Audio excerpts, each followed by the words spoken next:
Morning, everyone. I'm really excited to finally present here. Last few weeks I've been doing just like some undercover spy work to figure out like what the flow of this is, that kind of thing. But I'm really excited to be here today to walk you through something that I've been working on a long time in the making, but we just officially kicked off last year. So really excited to share this vision with you all and just really pick your brains and get some good positive feedback, constructive feedback too. So yes, without further ado, let's go right into it. Okay, so I'm just a little bit of background on me. I'm an aerospace engineer in my day job. So working in research and development of different aerospace propulsion technologies, that sort of thing.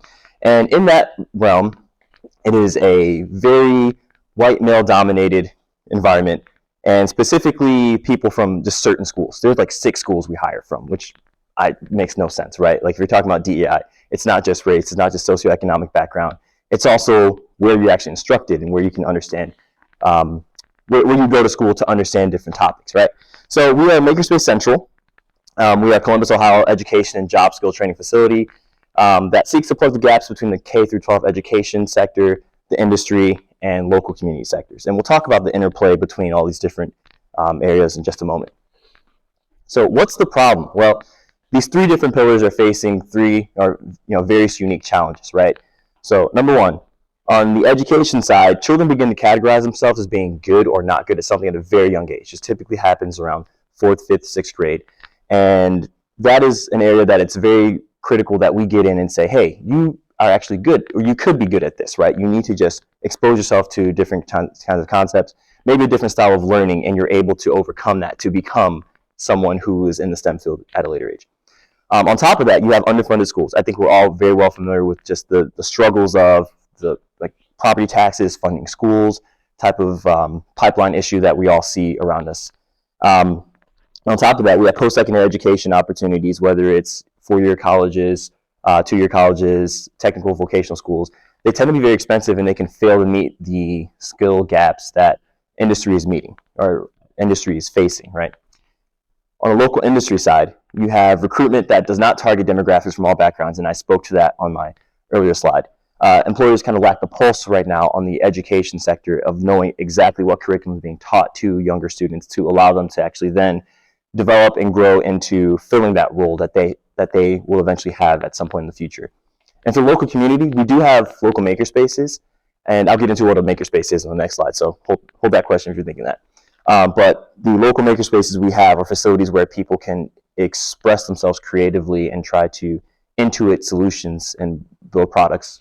They tend to focus on products or services that people are already well skilled and well versed in, right? So a place like Idea Foundry, for instance, it's an excellent facility, but Idea Foundry is geared towards individuals who already have a strong skill set that exists within the tools that they provide, right? So that would be if you're machining with metal, if you are a woodworker, or if you're already a really strong jewelry crafter, right?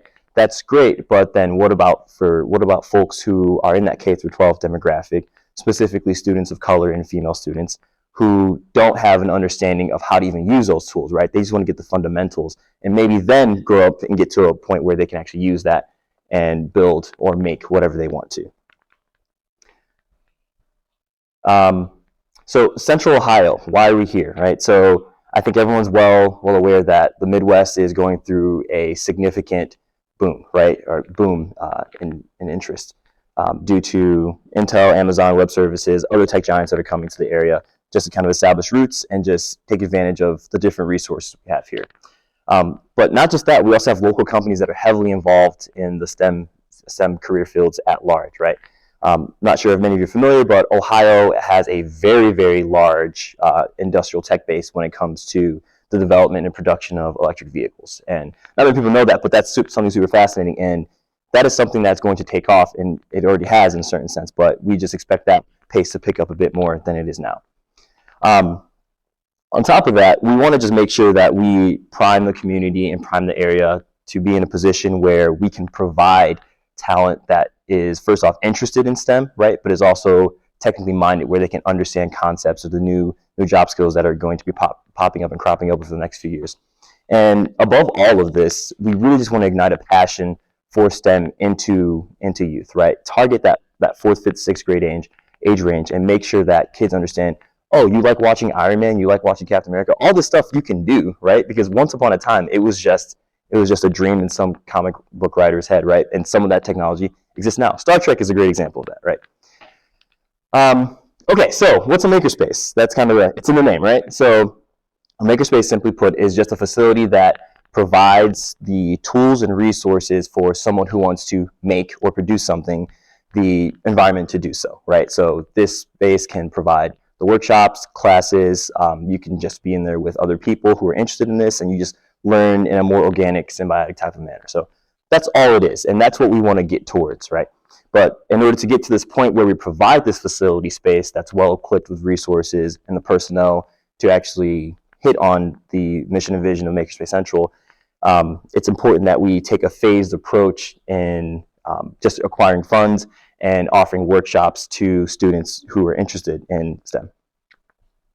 So our solution is a three-phase approach. And we focus on the education side first, we focus on industry, and then we focus on the local community. So for education, what we want to do is we build custom supplemental project-based curriculum crafted by industry experts, and we teach these curriculum or workshops to students on a cohort basis. So more background on me, since I'm an industry expert, since I work in the aerospace industry, I'm able to build these workshops and teach them to students in our target demographic and have them understand what I do on a day-to-day basis and how it relates to the actual curriculum in that. And one thing that's really critical to Makerspace Central is that we offer these services and these workshops at no cost to the students. So what we would do, we would work with the facility who's hosting Makerspace Central to have services paid for and taken care of by them, right? And it's really important that students aren't charged for their pursuit of knowledge and curiosity, right? Us going on a cohort basis is really important too, just because this allows kids to group up and team up and learn from one another, right? Like we all know as people, like the best way that's why we're here at 1MC, right? To learn from one another and to give feedback to one another. So grouping students up in small groups in these cohorts allows them to leverage one another's skills and interests and to just work together and strengthen themselves, not just as someone who's interested in STEM, but also someone who's just a good person, a good citizen. For local industry, that's our second phase. What we want to do then is partner with industrial partners, industrial entities, bring them into the fold and have them help us craft these curriculum, right? One of the killer apps or the key features of Makerspace Central is that we want to have all these workshops led by industry experts. So me being in the industry, I can go out, offer a workshop, and actually offer tutelage on that and teach that to students in these cohorts. We would partner with industry and bring on folks from their companies, maybe like Worthington Industries, maybe Intel, whatever engineering STEM company it is that would like to participate. They'd be able to have a stake in this and actually ensure that their messaging and their skills that they want to develop with the youth are actually being out there. And this brings us to phase 3. This is something that's further on down the pipeline. Maybe we get a windfall of money. This is 5 years from now, 10 years from now. But we would love to have that open space, that maker space, to allow for folks from the community, so anyone in this room to just come to this place and ask how do I solder with my electronics kit? How do I do XYZ? How do I build something, right? And you'd be able to do that in that well-equipped facility. Results so far. So right now we're in phase 1. So we are going out to facilities and offering these custom workshops to cohorts, right? Last summer we had a workshop that we ran at the Sinclair Community College, their STEM Summer Academy program. This is down in Dayton. We had several students in this cohort, 15 students about, age range was about 15 to 18, and a wide range of STEM experiences and STEM interests, right? Some were going into STEM-bound careers, some were going to be like veterinarians, pediatricians, electrical engineers, all that sort of thing, right? And we received a lot of feedback from this event from these students, and we are incorporating that feedback into our next set of workshops. We currently have 3 workshops scheduled with our partners at the Columbus Metropolitan Library for this upcoming summer. So right now what we're doing is working towards just iterating on that workshop a bit more and filling out our time as far as bookings from this point until the summer. So that brings me to our needs and next steps. Right now, again, I think one of the biggest hurdles we're facing as an entity is just getting our name out there and having folks understand what the mission is and how they can be a part of that, right? So just partnering with local industry and educational organizations to just continue refining that MVP to get it to a point where we know, no kidding, this workshop that we offer in this format works and is effective for kids, right? Because in my mind, it's really fun, right? But then a kid might do it and say, oh, this is not fun at all. So we want to be able to work with kids and refine it, have a whole suite of different workshops, that sort of thing. Secondly, we want to recruit team members from the education and funds acquisition sector who can help drive the organization and just effectively grow our team and get to the point where we have the funds and have the grants available to us to actually procure this facility, equip it, and just have the volunteers or full-time personnel to make it a viable, sustainable success. And I believe that's all we have for today. Thank you all for your time. Went over a little bit, but would appreciate any questions or feedback. And yeah, thank you.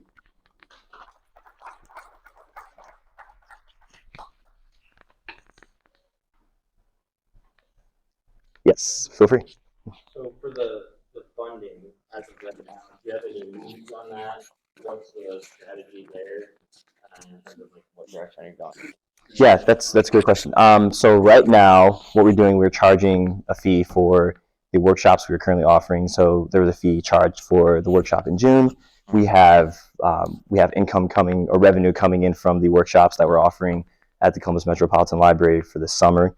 And we are in the process of identifying and down selecting different grants to propose to, because in the nonprofit world, this is going to be our main source of revenue, whether it's from federal, state, local grants, in addition to just donations, right? So really just getting word of mouth out, because that's going to help us fulfill like obligations as far as being considered a 501c3 nonprofit. So that's our financial plan for the time being. Yeah.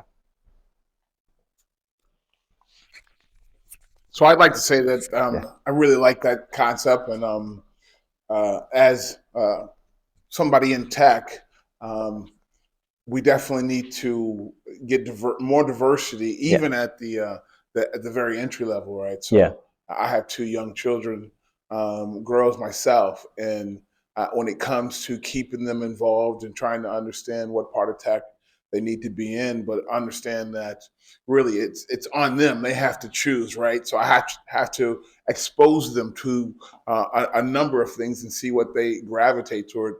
I really like the concept of your program, and I actually want to try and be one of your teachers. If I can Awesome. Great. help at that level once you guys get there. Yeah, fantastic. Yeah, appreciate that. Yeah. Thanks. I just love this from like the core of my being. I mean, it's cool. Kind of traveling around the country. Like I actually did a workshop at a corporate headquarters in Manchester in the UK. Okay, cool. And their corporate headquarters, like their break room, had a makerspace. That's really cool. And so like I feel like finding a sponsor or a partner, that can kind of put the long range vision in the short range is possible. So I mean, in a way, like in the nonprofit world, if the windfall happens in Q2, then phase 3 happens in Q2. So I feel like getting the word out about this vision is the biggest hurdle. Like it's almost like if you build it, they will come. Right. Like having, and I mean, but I like the mobile concept too. Like bringing, because in so many different places, like access is more the issue than anything else. Big time. So to bring this to an underserved like location, but have it bounce around so that it could until it's in essence franchised, like has his. I mean, it's so weird because like makerspaces definitely need legitimate space to like occupy, and like you want a key with a lock, a door with a lock to like make sure that the equipment stays good. But you also want probably 24 access to the stuff you It's- know? yeah. So, I mean, 100%. it's really, but I'm certain that, like, you know, if you show up to, like a Chase, you know, like they might say, yeah, we'll put some stuff in our break room and, you know, figure out how to access it. Like, or even like the Ronald McDonald room, you know, at Children's, you know, Mm-hmm. there's so many different places where like this kind of energy will be like well received. Right. Um, but yeah, you have another person raising Yeah. your hand wanting to Awesome. see it through. Yeah, and one thing I wanted to add to that was just that I think it's I probably failed to mention that when we get to phase 3, when we have that facility that is well equipped and provides folks the resources and tools and personnel they need to learn a new STEM concept, we would still offer these workshops where we go out like, oh, meet us every Saturday at the library. We're going to be here from this time to this time, and we'll be talking about this concept for the week, that sort of thing, right? Because you're right, it is really important to meet people where they are. But on the flip side, it is also very important to have a place that we can go into more detail, right? Go into more depth, right? Like right now, we offer these workshops on a 1 to 2 hour basis, right? I have curriculum that's been generated that offers, you know, let's learn how to build a rocket.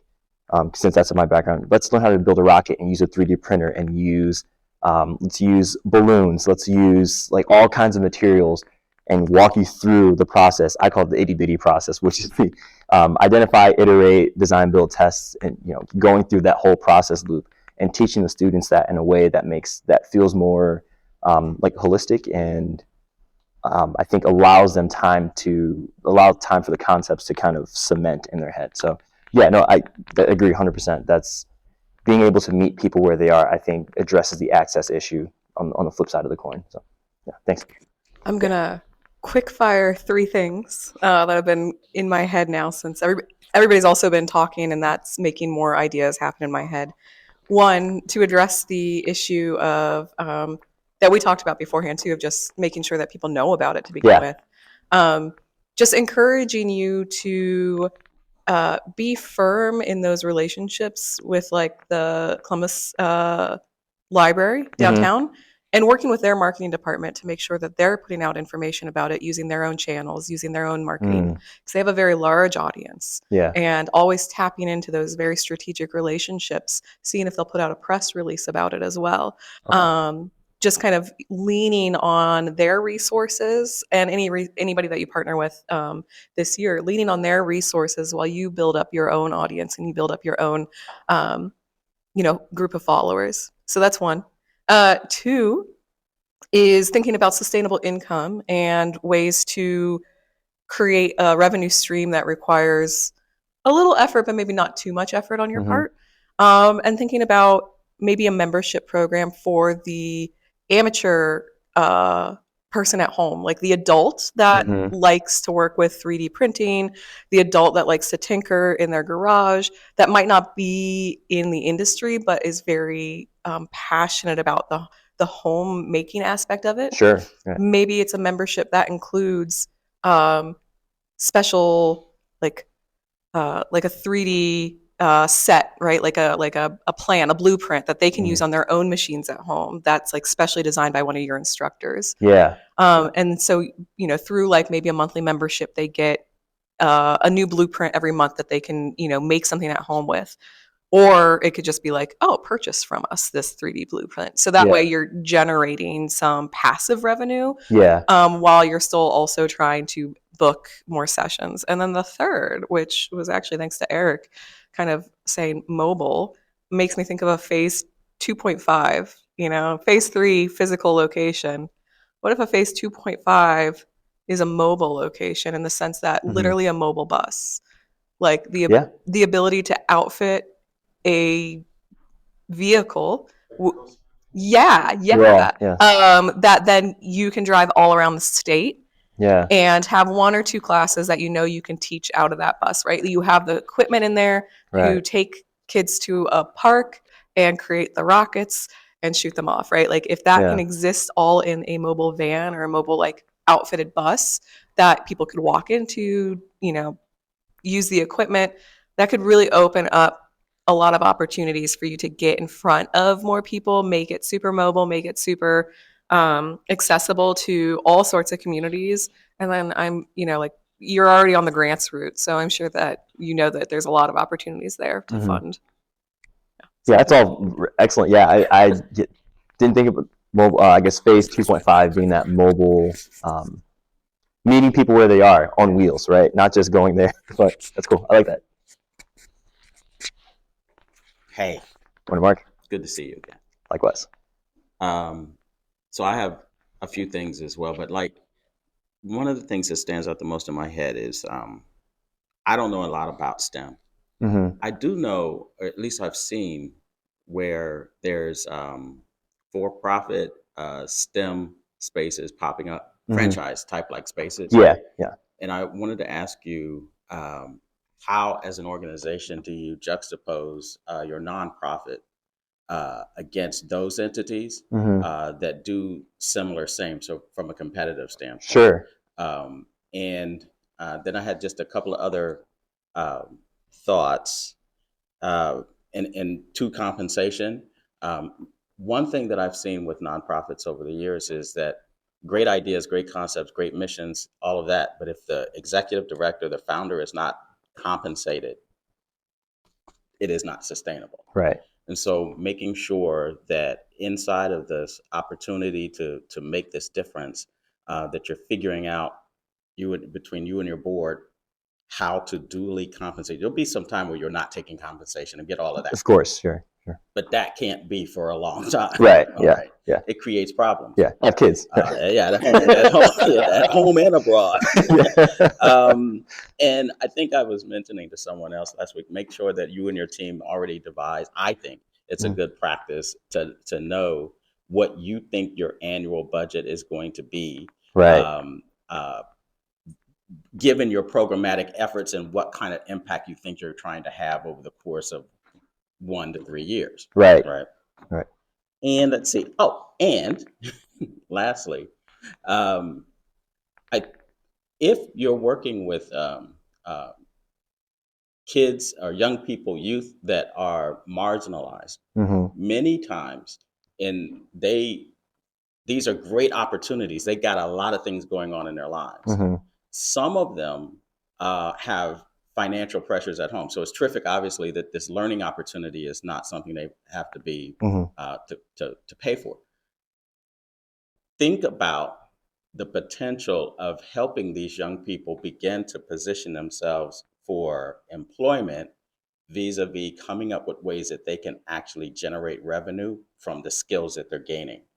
Right. In the program. Okay. So maybe it's not the first group, but maybe it's the older group, the teenagers are learning how to create apps that generate revenue, learning how to do things that will help them with their finances at home. Yeah. A lot of them some of them have to go to work, have to go to Kroger's as soon as school Exactly. they have to do things. So if you're able to figure out a way to solve that, I think that helps prepare them for the workplace in the industry, and then gives them obviously some what's in it for me. I'm learning this thing, but I'm also helping at home. Right.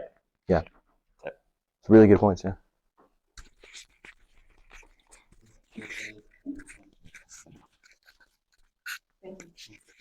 This is fantastic. So thanks for sharing so much. I want to piggyback on something that Mark and everyone else has said. So and maybe I missed, I hope I didn't miss anything, but I tend to be a really idealistic. So, bear with me for a minute here, but I do make things happen. So I'm just wondering, I like the idea of grants and, looking for money, but I'm just wondering if there's an easier way to do this in terms of all the technical companies we have coming, Intel's. For example, I work with an organization for many years, and we adopted a school. And we adopted the school because we needed the workforce. Okay. Right? So I guess there wasn't a need for for a company to go out and look for grants when you got companies who need the workforce. And I think Intel is having a problem now, or we think they may have a problem because we don't have the workforce here in Ohio for them, right? So why don't we become the funnel, right? You're providing the kids and all the way through college to get internships along the way. Right. Yeah. Because we provided internships too. So I'm thinking that probably would be a good way to work with companies like the Intels and Yeah. car makers and get them involved and get them to do everything you need them to do. Yeah. Have a space at the site. We had a space at our company for kids. We needed anywhere from janitors to farm techs to everybody. Yeah. So everyone had a role to play. All the kids could participate in some way or another, right? And so we were working with them. They'd come in for little internships and trainings. We had experts go out to the school. Actually, they came to us. Okay. And we Yeah. had experts for the full day come in and share with them to get them interested in the workforce that we needed. It was altruistic, but it was really something that we needed. Yeah. So Yeah. it might be a different way to look at it, I think. Yeah. No, that's a good idea. I think I hadn't even considered that just because that is not really a typical revenue stream that people discuss, or typical, I don't know if you want to call it partnership option, I guess would be the way to say it, right? But I would love to hear more about that and pick your brain a bit more about that, just because again, like, this is a show of one, right? So I can only do so much, and I don't have the know-how or the connections to know to just go out to that person and say, hey, I know you're interested in this, and here's my plan and roadmap for the future. Let's talk about a collaboration. But it'd be great to sit down with you and talk to you. I had to find more about the printing company. There's a printing company around here too that did the same thing. that. They needed a workforce, so they Mhm. adopted a school or a couple of schools Mhm. and provided internships and training, and then hopefully to hire those kids when they came back in. So, Yeah. and you're going to need all these folks here because I'm from the East Coast and I don't know anything about the state here, but Mhm. I'd love to help in any way that I can. Fantastic. Great.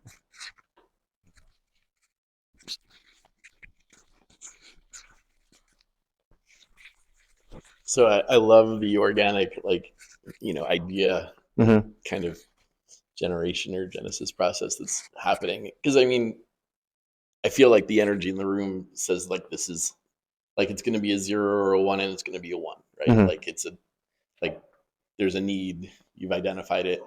Are you wanting to be like the full-time operator of this, or okay? Gotcha. Yeah, absolutely, yes. Like, just because I feel that I have the passion and the vision to drive it and get it to the point that it needs to be. Gotcha. One of the things that I was thinking about is just like, because time is a really big factor when you're giving like sort of an episodic experience. So Mhm. like, I'm just even thinking about the practicality of how many 3D printers you would need to fill like the demand for, like they need to be working like 24/7, Mhm. or you need a community of 3D printers at the like available to Yeah. you. So I know you can make a 3D printer with a 3D printer, but that's the process that takes a while. Mhm. So one of the things I learned about in some reading is just like finding out who else has 3D printers, and like almost like big brother, big sister, like Mhm. pair people with, you know, with households that have them, Mhm. so like not needing to be all things to all people. And like, cause when you go into a place and show them the possibility, and then that possibility leaves, all the equipment leaves, then what? You know what I Right. mean? Cause like you're going to create this spark of possibility. It's so empowering to print Mhm. your own thing. Oh yeah. My Yeah. son made a Rubik's Cube with a 3D printer, Mhm. and like it was better than any other Rubik's Yeah. Cube you could buy because he Yeah. made it. And Yep. like just feeling that empowerment. So, um, I'm just concerned about what it would look like to like share a glimpse of possibility, Mhm. offer short-term access, and then, like how do we create like the cohorts that are just like Mhm. constantly in this thinking. Because you're talking about creating a new generation of thinkers, Yeah. and Yeah. like um that takes a lot of doing. Yeah. Yeah. Like you being at that, like it makes my heart feel better to know that you are in it. Like, because Yeah. the money you can make as a rocket scientist Mhm. is probably better than the money you might be making in the first 2 or 3 years of Sure. Right. this venture. Um, but if you're at the helm, I know it's more likely to be sustainable. So it's cool. Yeah. So, I mean, I appreciate that. I really do. There was a comment in there that I want to touch on, and we were talking about giving students like the spark of inspiration, if you will, right? And yeah, this is a big problem. Like when I'm showing you guys this roadmap, and I'm fully aware that this is a big problem. It's going to take, Makerspace Central and so many other entities working together to make sure that this pipeline of like students to like a functional young adult is patched up all along the way, right? And that's coming from, this is just the education side, and then some people are probably worrying about like just like food security side and whether or not people have a home to sleep and all that kind of stuff, right? So yeah, it's great to give that spark of hope, but yeah, I'm also well aware that this is a big problem, and that's why I want to go in that phased approach to make sure that we're meeting the needs of people where they are, right? And ensuring that, okay, for us to jump across the canyon and get here, we need to lay down all this concrete and cement to make sure we have a safe walkway to get there, right? So that would be kind of like where all the monitoring and evaluation aspect comes in, of understanding, are we doing the right thing, right? Are we teaching the students the right way? Is this something that's interesting to them? Like kind of like what Mark mentioned earlier, right? Are we giving them opportunities where if they're really from an environment where they don't have like the means to take care of themselves, are we giving them opportunities that they can then take care of themselves before we even move to the next thing, right? Because I wouldn't want this to be something that just shoots over their needs completely and is just, I guess, not tangible, not useful in some meaningful way. So yeah, hopefully that makes sense. Yeah. Really? Oh, very nice. Receiver, Howard High School, 98. Wow, these guys, like all the questions, it's great. I was trying to come up with something as cool as vis-a-vis to say to follow up behind Mark, but Grant and Eric nailed it, so no need there. Yeah. Man, all of these questions were like right on my mind, but the one that I have left, 2 parts. Could you share a little bit about the journey so far? And part 2, what's the end game for you? Does this replace the job? Do you hand it over to a competent leader once you get it established? Like, what are you thinking? Okay. So the journey so far. So the seed of this was planted back in 2013, 2014.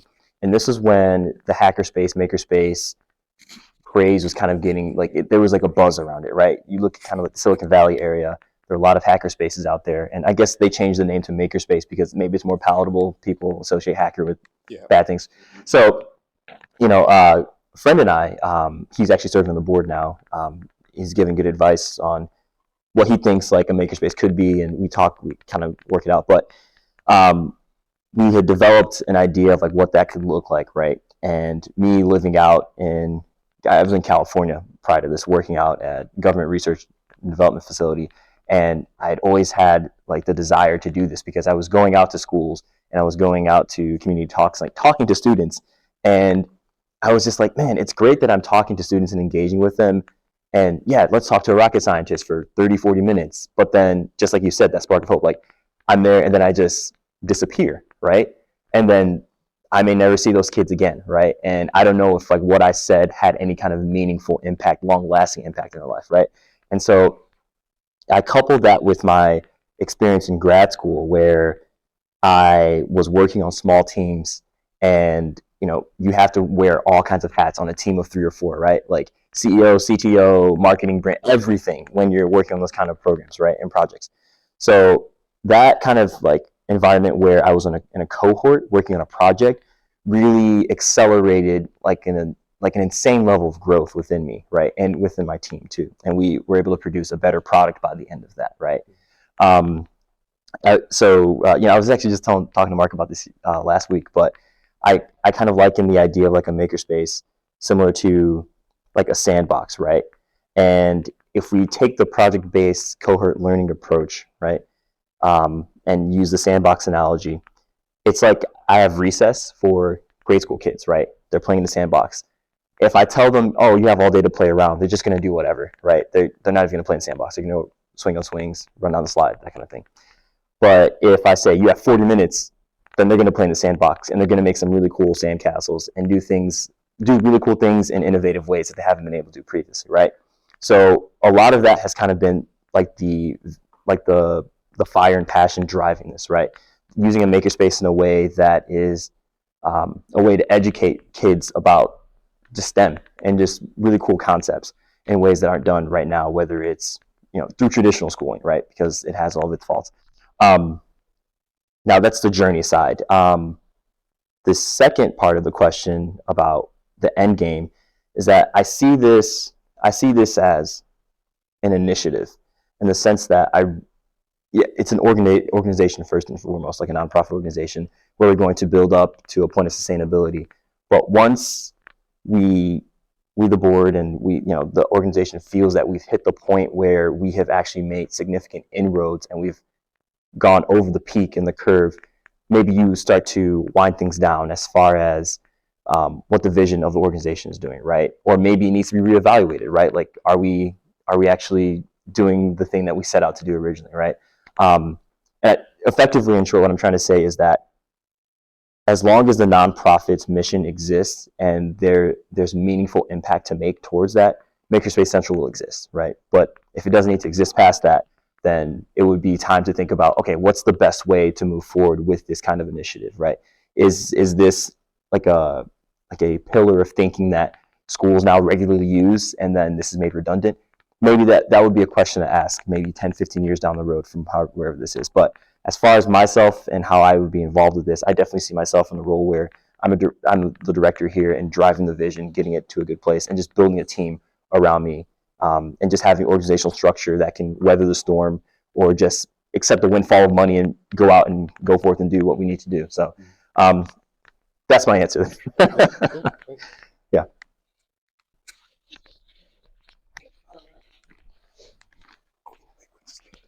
Thanks. Just a really quick follow-up when you were chatting. So I understand the idea around DEI and the importance of it and this social impact it has and even monetary, intellectual. But I'm wondering what else? Where is the need for this particular effort? Really mapping that out, and also other organizations and groups and nonprofits that are doing the same thing. How do they work in that space with you? Are they partners? And how do you partner with them? Again, going back to the work we've done in the past, we partner with those folks. They weren't our enemy, right? We figure out how to make it all work together, right? So that we're doing the same thing and doing all the good work together, right? And the other piece was, where do you find students? I know we talked a lot about schools, but there's other place to find students, right? And maybe broadening a little bit. Right. Yeah. I guess maybe just to address where do you find students? That's a good question, right? Like it's, I think a lot of it's coming from, making our services known to folks, just that, hey, we're going to be at the library for these workshops. And if you're interested in learning about this, come meet with us and we can offer you some kind of educational experience and, hopefully you're a repeat customer where you come back and you want to learn more and more and more, right? But yeah, as I think your first question or your first comment was about partnering with other entities who do similar things. And that's why I mentioned previously that one of the big things here is that we want to make sure we are differentiated in the fact of how we offer our services, right? And I think right now, I think our strongest distinguishing feature is the fact that it would be industry experts who are doing these things, because it's really helpful if you're learning about a topic from someone who does it on a daily, right? They have that theoretical understanding, but also they can give that practical experience too of what they do on a day-to-day basis. But I think as we go through this journey, we're going to have to continue to refine that and make sure that we have things that distinguish us as a nonprofit entity to make sure that we continue booking workshops and that we have a sustainable, viable financial operation in the form of the facility. So, but yeah, really, really good comments. Just wanted to add that clarification. Yeah. Yeah. All right, we are closing up. So we got one quick our normal question, but actually I have a comment. I want to say that I think that you are the factor that determines what the company is, right? So I believe that, so as an entrepreneur myself, the way I look at it, and I'm in tech, and this is something I'm interested in, I feel like starting a program that you can market to different companies, Yeah. schools, and partner with the companies to buy any of the equipment you might need, Mhm. or provide sponsorship in places like this to actually have a program that you can start marketing right away. Her idea was a mobile van that you Yeah, can wrap. yeah. So that could also just be part of that program. And you partner with schools that, program lasts for maybe half a school year, or Yeah. a quarter. I don't know that portion of it, right? Mhm. But that's where the partnerships would come in, because they're going to be the ones that can tell you the curriculum needs to look like this, needs to last this long. Mhm. What curriculum? Because I would have to believe that they're kind of starved for curriculum. If Right. anything I know about technology is people don't know anything about it. Exactly. They do or they don't, and if they don't, they're clueless on it. Yeah. So they're looking for people to give them. So I believe if you if you define your solution more, Mhm. right, a little bit better, and then able to present it in maybe multiple forms, one that you can do your own and maybe start making a profit off of it, because you're going to need to pay yourself, Yeah. or the other road where you make it attractive, where your partners, it's easy for them to Mhm. just be a sponsor and give you some cash. What do you need cash for? You need a location, and doing it awesome. So coming to things like this and Mhm. interacting with people, Columbus, because you're newer here, right? Yeah, I've been here about 3 years. Most Yeah. people don't understand that Columbus is Yeah. a hometown. Yeah. They love everybody that comes out and that kind of assimilates into Yeah. Columbus being, a great place to live and trying to help each other. Mhm. I think that is really important in this community. So being out and trying to spread your message, and let people know that you're trying to help, is very important, because you're competitors. I know it's a nonprofit, but you're still business. Yeah, of course. Yeah, You're still business. Yeah. and you have a lot of people that you are doing these types of things already. So Mhm. you're really, you got to get out there and keep doing this. So Yeah. our final question is always, what is it that we can do for you? Honestly, just feedback that you guys have presented here has been awesome, and I guess maybe the best thing I can say is just continue to inspire me with the questions and whatnot, because that helps me think a bit more about, think a bit more critically about how this can be viable and successful. But honestly, just really helping share the vision of what Makerspace Central is, right? And just any connections you may have that would be interested in something like this, it's just providing a path to me, having an opportunity to sit down and chat with people, because that's the biggest hurdle I'm facing right now. Just, hey, do people know about STEM? People know that Intel and all these guys are coming in, but then people don't know how it all fits together, right? And I think this is a solution that kind of helps put those puzzle pieces together.